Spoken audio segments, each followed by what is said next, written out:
어제 윤석열 전 대통령에 대한 헌재 탄핵 심판 선고에 세계 각국도 지대한 관심을 갖고 지켜봤습니다. 한국 대통령 파면 소식에 다양한 반응을 내놓기도 했죠. 외교적 소통 주체가 확정됐다는 평가도 있지만 대선 전까지 우리 정부에 놓인 외교 안보 과제가 만만치 않습니다. 관련 내용 김재천 서강대 국제대학원 교수와 자세한 이야기 나눠보겠습니다. 어서 오세요. 안녕하십니까? 네, 안녕하세요. 네. 일단 파면에 대한 국제사회의 반응이 궁금한데 네. 미국이 아마 관심이 제일 높았을 것 같고 네네. 바로 공식 반응을 내놨더라고요. 네, 뭐 일단 국제사회의 반응은 긍정적이었던 것 같아요. 대체적으로요. 뭐 이 계엄을 선포하고 나서 그리고 이제 탄핵 인용까지 굉장히 어려운 시간이었는데 그래도 한국에서는 법치가 작동한다. 그리고 민주적인 절차가 작동을 했기 때문에 이제 이런 결과가 나왔기 때문에 그렇다면 국제사회도 이것을 받아들여야 된다. 미국 같은 경우에도 뭐 이거는 이제 한국의 헌법적인 어떤 그런 가치 절차에 의해서 나온 결과이기 때문에 한국과 미국 사이에 이 보통 이래 뭐 전략 동맹이라 그러잖아요. 이 전략 동맹 관계는 지속돼야 된다. 이 한 권한 대행 체제를 이 합법적인 이 카운터파트로 생각해서 계속해가지고 양국의 관계를 갖다 잘 유지해 나가겠다는 것이고 일본도 좀 지속성을 강조를 했습니다. 한일 관계의 지속성이 유지되기를 갖다 희망한다라는 얘기를 했었고 뭐 중국 같은 경우에는 뭐 의례 중국의 외교라는 것이 이 다른 나라의 내정에는 간섭하지 않는다라는 것이기 때문에 이거는 뭐 한국의 내정에 관련되는 것이기 때문에 뭐 특별한 언급은 하지 않겠지만 동북아의 안정과 질서가 중요하다. 뭐 이제 이런 얘기를 갖다 했고요. 유럽 같은 경우에는 상당히 이제 한국의 좀 민주적인 절차를 뭐 부러워한다고나 할까요? 이제 그런 코멘트가 좀 나왔고 그리고 이제 그것 외에도 두 달 후에 치러질 이 한국의 대선에 이제 좀 굉장히 많은 관심을 보이고 있다라는 그런 논조들도 지금 많이 조금 엿보이고 있습니다. 네. 트럼프 대통령은 지난해 11월 대선 승리 직후에 윤 전 대통령과 통화를 했었잖아요. 일본보다도 빨리 이루어져서 기대감을 높였었는데 하지만 탄핵 정국 이후 한미 관계를 두고 여러 우려를 낳았고 또 파면이 결정된 지금 상황, 이제는 정치적 불확실성이 해소가 됐기 때문에 이에 대해서 미국이 어떻게 나올지도 궁금합니다. 근데 일단 이 한덕수 권한 대행이 전화를 하려고 했었고 시도를 했었고 네. 그리고 최상목 권한 대행인가요? 그렇죠. 하여튼 예, 최상목 지금 경제부총리도 미국 측과 연락을 취해서 정상급의 어떤 뭐 전화라도 하려고 했었는데 그게 이루어지지 않았거든요. 그래서 대행 체제와의 어떤 긴밀한 조율 그리고 정상급 외교는 분명히 조금 난항을 겪을 가능성이 큽니다. 그렇지만 지금 우리가 일본은 정상급 외교를 정상 외교를 갖다 진행했던 것이고 네. 그 결과 물론 이제 일본이 정상 외교에도 불구하고 지금 24%죠. 아마 상호 관세를 얻어맞아서 조금 분해하고 있어요. 좀 뒤통수를 맞았다는 분위기인데 그럼에도 지금 이시바 시게루 총리가 트럼프 대통령과 통화를 하겠다라는 것이고 네. 뭐 제 예측에는 분명히 조금 조정이 충분히 가능해서 일본은 조금 상당히 그래도 조금 이런 좀 관세 공세를 조금 누그러뜨릴 수 있지 않을까 싶은데 한국은 그런 거를 갖다 시도를 못했어요. 여태까지요. 네. 물론 이제 뭐 각급 장관들이 외교장관, 뭐 산업부 장관, 그리고 통상장관들이 열심히 하고 민간 차원에서도 열심히 했는데 그런 어떤 산발적인 접근법은 분명히 한계가 있어 보여요. 그래서 정상급의 외교가 굉장히 필요하다고 생각하고요. 네. 그리고 트럼프와는 여전히 이 패키지 거래가 가능하다고 생각합니다. 그러니까 뭐 이런 경제 문제 하나, 그다음에 관세 문제, 뭐 세세한 거를 가지고 계속해서 뭐 논의를 해야겠지만은 네. 정말 많은 이 트럼프에게 상당히 매력적으로 보일 수 있는 이 패키지 상품을 갖다 준비해서 트럼프에게 제시하는 게 중요할 것 같은데 지금 이 권한 대행 체제에서 이게 이루어질지 조금 걱정이 됩니다. 예. 네. 말씀하신 것처럼 앞으로 한 2달간은 대행 체제가 있을 수밖에 없는 네, 상황이기 네, 때문에 네. 하지만 그럼에도 불구하고 미국하고 이 부분만큼은 한번 이야기는 해야 된다. 어떤 게 있습니까? 그러니까 지금 우리는 이 일본처럼 뭐 어떤 투자를 하겠다든지 그리고 어떠한 협력을 할 것인지에 대해서 이렇게 포괄적으로 제안을 하지를 않았어요. 한 번도요. 네. 그런 거를 조금 시도를 했으면 좋겠어요. 물론 어려울 것 같습니다. 지금 뭐 2개월 동안 이 관료들이 얼마나 협조를 해줄지도 잘 모르겠고, 그리고 이제 정치권도 뭐 상당히 지금 분열돼 있는 것이 분명해 보이고요. 그리고 이 대선을 이 2달밖에 남지 않았기 때문에 이 정치적인 경쟁이 굉장히 심할 것이기 때문에 이러한 노력이 이 성사됨에 있어서 얼마나 힘을 모아줄지, 이 양당이 이제 힘을 모아줄지는 잘 모르겠는데, 적어도 이제 이런 외교 그리고 이제 경제, 뭐 관세 문제에 있어서는 관료들도 조금 더 적극적으로 협력을 해주고, 그리고 양당이 정말로 좀 정치적인 힘을 모아줘야 된다고 생각합니다. 그래서 우리는 이런 것들을 지금 할 수 있다. 정상 차원에서, 그러니까 범정부 차원에서 이런 거 할 수 있다. 거기에 이제 뭐 안보 문제도 얹어놓을 수 있다고 생각합니다. 이런 패키지 상품을 제안을 해서 지금 관세 예봉을 갖다 좀 꺾어야 되는데, 이번에 이제 행정명령에 좀 부속서를 읽어볼 것 같으면은 이게 다가 아니라는 것이에요. 그래서 너희들이 이제 무슨 그 무역 관행에 있어서 상호적인 어떤 그런 뭐 좀 전향적인 자세, 그다음 조치를 취하고, 그리고 안보 문제가 들어갑니다. 안보 문제나 경제 문제에 있어서 뭔가 조율을 더하고 조치를 취해 준다면은 지금 제안한 그런 관세율을 조정할 수 있다라는 것이에요. 근데 제가 보기에는 한 골든 타임이 한 2달 정도밖에 되지 않을 것 같아요. 예. 그래서 대선 전에 이게 이루어져야 되는데, 아까도 말씀드렸지만 과연 좀 한국의 정치적인 환경이 이를 허락할지 좀 의구심이 갑니다. 네. 앞으로 미국이 우리나라에 25%의 상호 관세를 부과하기로 했습니다. 미국과는 자유무역 협정이 체결돼 있지만 이 FTA가 사실상 무용지물이 됐다, 이런 평가도 나오는데요. 네. 이런 평가에 대해서는 어떻게 생각하시나요? 뭐 실제로 무용지물이 된 것은 사실이고요. 근데 그 USMCA 같은 경우에는 멕시코와 캐나다가 그렇게 으르렁거리면서 캐나다도 빠졌어요, 이번에요. 그죠? 그래서 뭔가 나름대로 이제 특히 그 멕시코 같은 경우에는 그 쉐인바움 그 여자 대통령이 상당히 트럼프와의 관계를 절도 있게 할 말은 다 해가면서 관계 유지를 갖다 잘했던 것 같고, 멕시코만 얘기도 하고. 네. 뭐 이제 그리고 이제 트럼프도 상당히 호평을 하더라고요. SNS에 이제 올린 글을 보니까 쉐인바움 대통령이 자신이 가지고 있는 의구심을 갖다가 차트 하나 가지고 다 풀어줬다 해서 그렇게 정상 외교를 나름대로 성공적으로 잘 진행했고, 그랬던 국가들, 그리고 USMCA는 분명히 이번에 이제 그 상호관세의 예봉에 피해갈 수가 있었기 때문에 한국도 조금 늦은 감이 있지만 지금 어떠한 그러면 우리가 당신은 지금 이러한 것들이 불공정 무역, 그러니까 비관세 장벽이라고 얘기하는데, 사실 우리가 고칠 수 있는 부분도 저는 조금 있다고 생각해요. 농산물, 뭐 농축산물 수입이라든지, 그리고 플랫폼이라 그러잖아요. 플랫폼 법안 같은 경우 사실 구글맵 같은 걸 한국에서 우리가 못 쓴다라는 거 조금 의아해. 조금 저는 그렇거든요. 다른 나라에 가서는 다 사용할 수 있는데, 그러니까 우리가 고칠 수 있는 것들을 좀 고쳐가지고 이런 거는 이런 식으로 조금 할 수 있고, 하지만 이런 거는 좀 안 됩니다. 뭐 이제 이런 논의, 이게 이제 저는 아까도 계속해서 말씀드리지만 정상 차원에서 저는 이루어져야 된다고 생각합니다. 범정부적인 차원에서 이제 모든 것들을 다 좀 넣어야 돼요. 그러니까 이제 관세 문제뿐만 아니라 한국의 안보 문제에 있어서는 또 그럼 어떻게 기여를 할 수 있을지 등등, 뭐 중국 문제에 대해서 조금 더 얘기를 갖다가 해주면 좋고, 그렇게 해서 난관을 갖다 좀 극복해야 된다고 생각을 갖다 하는데 지금 시간이 별로 없다라는 게 문제죠. 예.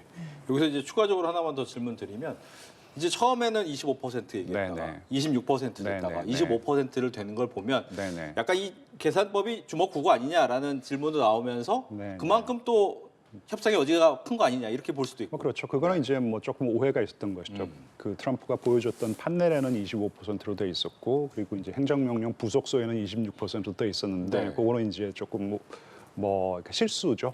예, 계산을 갖다 다른 방식으로 했다라는 기보다는 실수였기 때문에 25%로 이제 정정이 됐는데, 예, 트럼프의 핵심 측근 중에 한 명이라고 할 수 있는 미국 우선주의 연구소 프레드 플라이츠 부소장이 뭐 엊그제 다녀갔습니다. 그 저 세미나에서 하는 얘기를 들어보니까 지금도 충분히 이제 협상이 가능하다라는 것이고, 이게 이제 판이 막 차려진 것이니까, 장이 이제 쓴 것이니까 그 다음부터는 각국이 알아서 하기 나름이다라는 것이에요.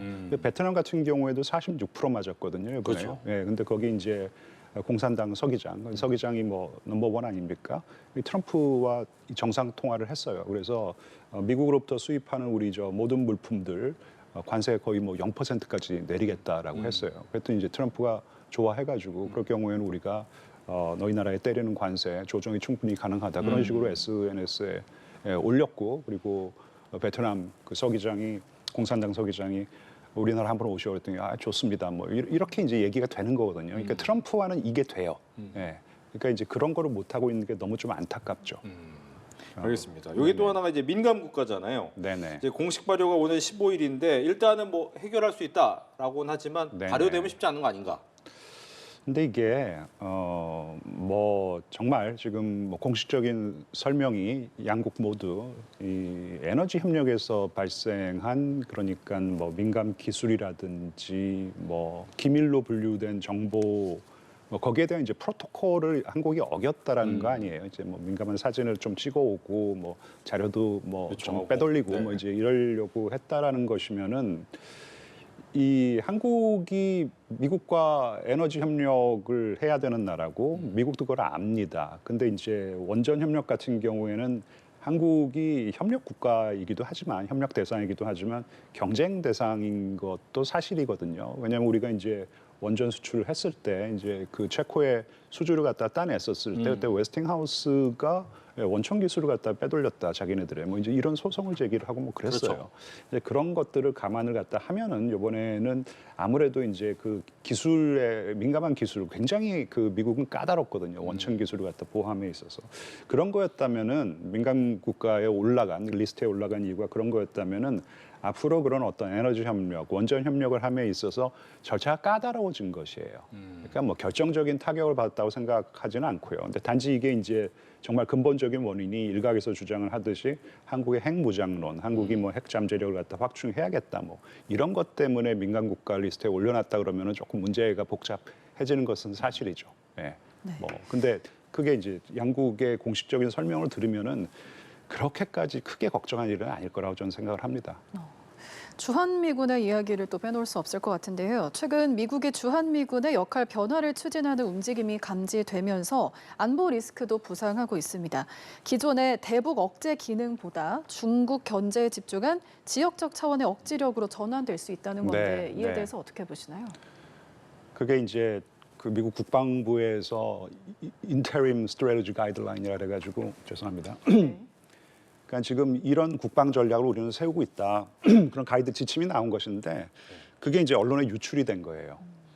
이게 아직 뭐 최종 드래프트도 아니고 그리고 이제 그거를 충분히 백악관의 NSC에서 그거를 수정할 수 있는 권한이 있습니다. 이제 뭐 그런 사실을 조금 말씀드리고요. 그리고 사실 주한미군의 성격이 변환되어 온 것은 누구나 알 사람 다 압니다. 예, 이게 뭐 새로운 게 아니에요. 전혀. 뭐 어떻게 보면은 부시 행정부, 그죠? 조지 W. 부시 행정부 당시에 노무현 정부에게 요청했던 것이 주한미군의 전략적인 유연성을 요청을 했던 것이고 상당 부분 많이 수용해 가기 시작한 것이에요.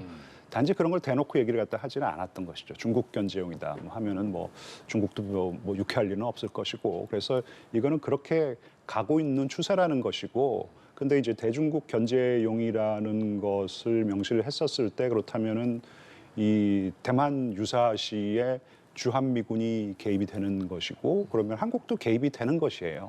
즉 그러면 우리가 원치 않은 상황에 연루가 되는 것이다. 이제 이런 뭐 그 우려가 나오는 것인데 사실 대만의 유사 상황이 발생하면은 한국은 뭐 강 건너 불구경하듯이 할 수는 없습니다. 우리의 국가 이익에 심대한 뭐 위협이 되는 것이고 네.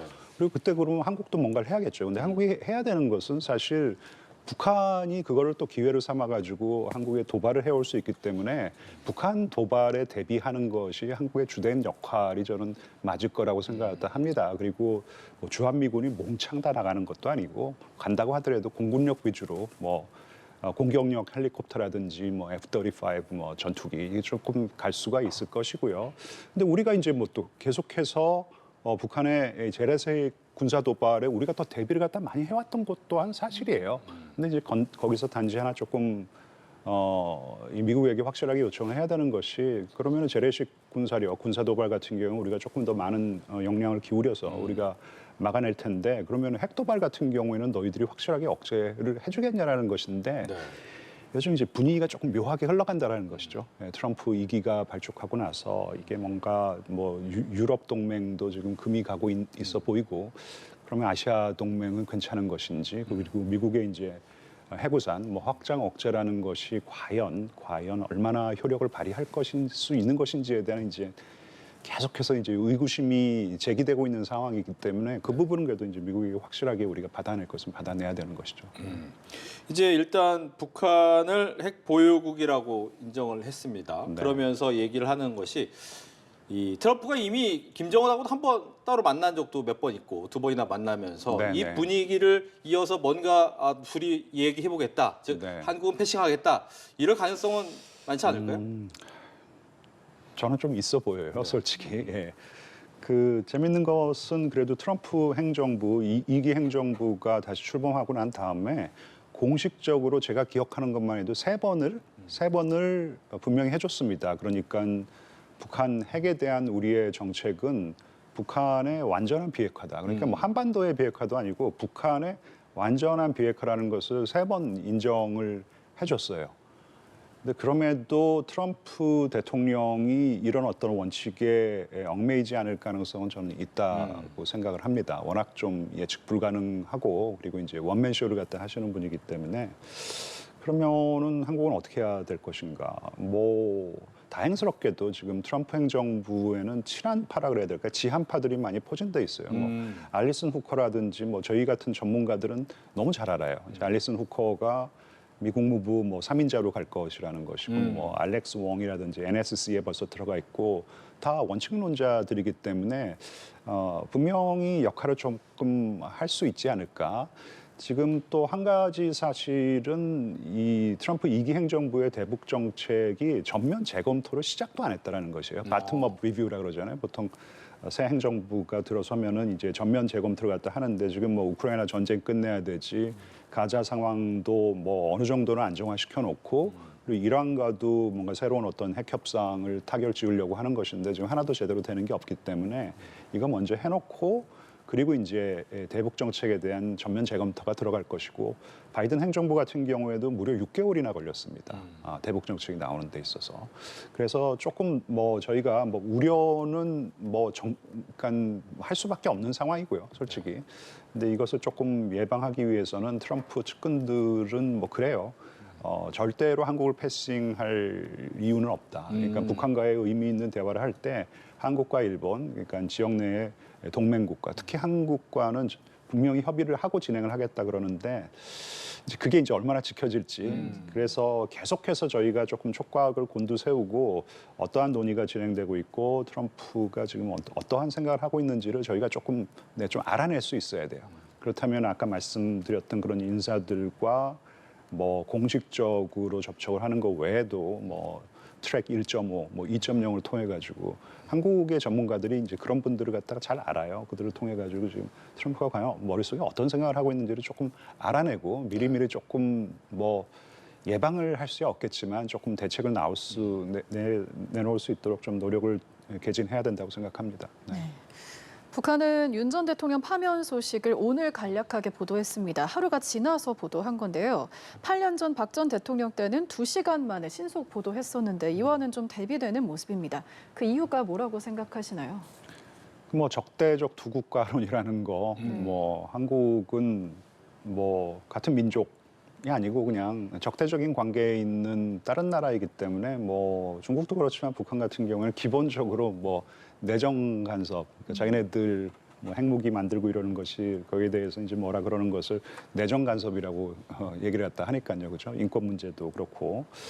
그래서 그냥 좀 의도적인 무시가 아닐까. 근데 아까 제가 여기서 영상 나오는 거 보니까 아까 북한 주민들에게 그래도 한국의 정권이 바뀌었다라는 그런 뭐 소식은 알려줬다라는 거 아니겠어요? 대통령 파면 얘기를 예, 간략하게 대통령 전했다. 파면. 근데 이제 이거를 갖다가 너무 자세히 다루면은 이게 결국은 어떤 제도 절차 합법적인 방법으로 최고 지도자가 그 자리에서 내려올 수 있다라는 거 아니겠어요? 그러니까 북한 주민들에게 굉장히 생소한 것이고 이런 뭐 사실이 많이 알려지면 김정은에게 뭐 불리하지 뭐 유리하지는 않을 것 같아요. 예. 뭐 아까 보니까 지금 한국의 이 정치가 굉장히 양극화된 상황이라는 얘기도 하고 그랬는데 뭐 이런 걸 갖다가 뭐 자꾸 알려가지고 뭐 북한 주민들은 아 그래 남한은 그럼 우리도 한번 뭐 이제 이럴 수 있으니까 네. 예, 뭐 그런 뭐 생각들이 작용한 것 같습니다. 알겠습니다. 한 가지 더 질문 드리면 앞서서 저희가 이제 계속 트럼프 행정부 네. 얘기를 할 수밖에 없는 것이 바이든 때는 이제 캠프 데이비드였나요? 같이 모여서 네, 네, 네. 3개국이 네, 네, 정상이 네. 모이기도 하고 네, 앞으로 네, 네. 계속 만나자 이런 네, 얘기를 네, 했는데 이 네. 이른바 삼각 네네네. 트라이앵글 구도가 이제 깨지는 겁니까? 뭐 측근들의 얘기에 의하면은 그렇지 않을 것이라는 것이죠. 왜냐하면은 이 모든 것이 가능했던 이유는 트럼프가 먼저 씨앗을 뿌렸기 때문이다. 그렇기 때문에 자기의 베이비, 자기의 아가라고 생각을 하기 때문에 그 아가를 창문 밖으로 내던지지는 않을 거. 제가 이제 영어를 조금 직역을 해서 이상한 네. 표현이 됐는데 그런 말들을 갖다 하더라고요. 그리고 이게 트럼프 같은 경우에는 분명히 대중국 견제라는 것이 굉장히 중요한데 이 아까 말씀하신 그 한미일 삼각 안보 공조라는 것이 대중 견제에 있어서 굉장히 유효한 어떤 전략적인 기제라고 생각을 하고 있고, 근데 그렇다면 이제 조금 이 한미일 안보 협력이 대중국 견제의 성격을 더 많이 띌 수밖에 없겠죠. 예. 그래서 이 애착을 아직도 가지고 있고 그렇기 때문에 계속 갈 수가 있는데, 근데 말씀하셨듯이 이제 캠프 데이비드에서 정상회담을 하지 않고 말랄라고 해서 좀 하자. 예. 플로리다에 있는 별장에서. 그리고 이제 이름도 말랄라고 프로세스로 고치자. 제가 한번 또 우스갯소리로 이제 좀 그런 제안을 한 적이 좀 있습니다. 말랄라고 프로세스로 좀 하는 것은 어떠냐. 예. 그래서 살아남긴 살아남을 것 같은데요. 예. 근데 이제 워낙 그 예측 불허의 성격이고 판단도 이렇게 조금 즉흥적으로 내리는 경우가 왕왕 있어서 조금 지켜봐야 될 것 같습니다. 네. 지금까지 윤 전 대통령 파면에 관한 국제 소식 들어봤습니다. 지금까지 김재천 서강대 국제대학원 교수였습니다. 오늘 말씀 고맙습니다. 고맙습니다. 네, 감사합니다.